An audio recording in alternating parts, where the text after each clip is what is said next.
Le cœur de Rennes est en effervescence, à l'image de la place Sainte-Anne, théâtre de deux chantiers structurants, la ligne 2 du métro et le futur centre des congrès.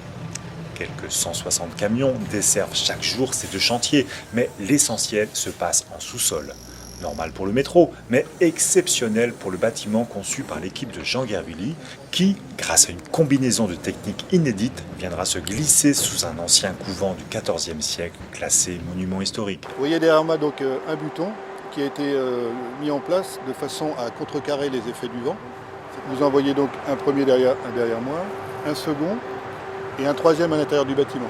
Donc ça empêche, ça bloque notre bâtiment et ça empêche tout déplacement. Notre chantier est un chantier très technique parce qu'il combine beaucoup de techniques qu'on utilise par ailleurs, mais qu'on retrouve ici d'une façon exceptionnelle sur le même chantier. Là, je suis actuellement à l'aplomb de la paroi moulée. Vous avez derrière moi toute la partie reprise en sous-œuvre du couvent. Donc on voit les pieux de reprise en sous-œuvre. Sur ces pieux, donc un casque. Sur ce casque, des vérins. Perpendiculairement au bâtiment, des poutres maîtresses, reliées ensuite par des poutres secondaires que nous avons réalisées en deux fois. Donc ça, c'est sur la partie extérieure. On retrouve les mêmes éléments à l'intérieur, avec des micropieux métalliques. Là, nous sommes plutôt sur une technique de micropieux, puisqu'à l'intérieur, nous ne sommes pas capables de faire circuler des grosses machines. Donc ce sont des machines un peu plus petites, mais qui du coup travaillent sur des diamètres de pieux ou de micropieux beaucoup plus faibles. Donc l'ensemble de ce système, l'ensemble de ce bâtiment est instrumenté. On mesure en permanence, c'est-à-dire environ toutes les 20 minutes, il y a des mesures qui sont faites pour en mesurer le déplacement et s'assurer à tout moment que nous sommes bien dans ce que les calculs ont prévu.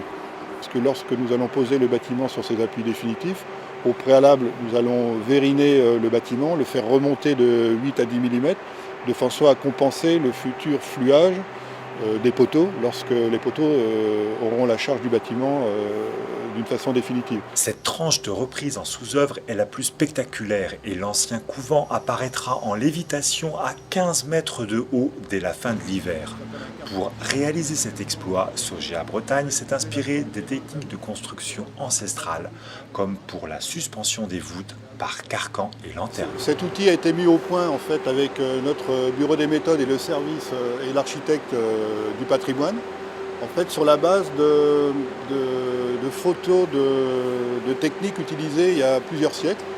Le système de lanterne, on ne l'a pas inventé, en fait, il existait déjà. Alors, les anciens ne travaillaient pas avec du métal, travaillaient avec du bois. Mais je dirais c'est un petit clin d'œil au passé. On réutilise finalement, on n'invente rien, des techniques que nos anciens utilisaient déjà. Donc il reste encore des opérations assez compliquées, des phasages assez compliqués.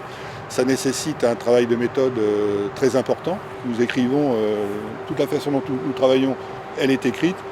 Elle est commentée à nos compagnons, c'est-à-dire que tous les matins, les opérateurs, quand ils arrivent sur leur lieu de travail, on commente les documents méthodes. Tous les modes opératoires sont commentés parce que ce sont des phases qui sont assez techniques. Donc on ne doit pas laisser la part à l'improvisation. C'est-à-dire que c'est un combat permanent contre l'improvisation. Tout doit être écrit, tout doit être prévu et tout doit se dérouler comme c'est prévu. Après 3 mois de préparation, ce chantier de 75 millions d'euros a démarré en avril dernier pour une durée de 32 mois. Livraison en 2016 pour une ouverture en 2017.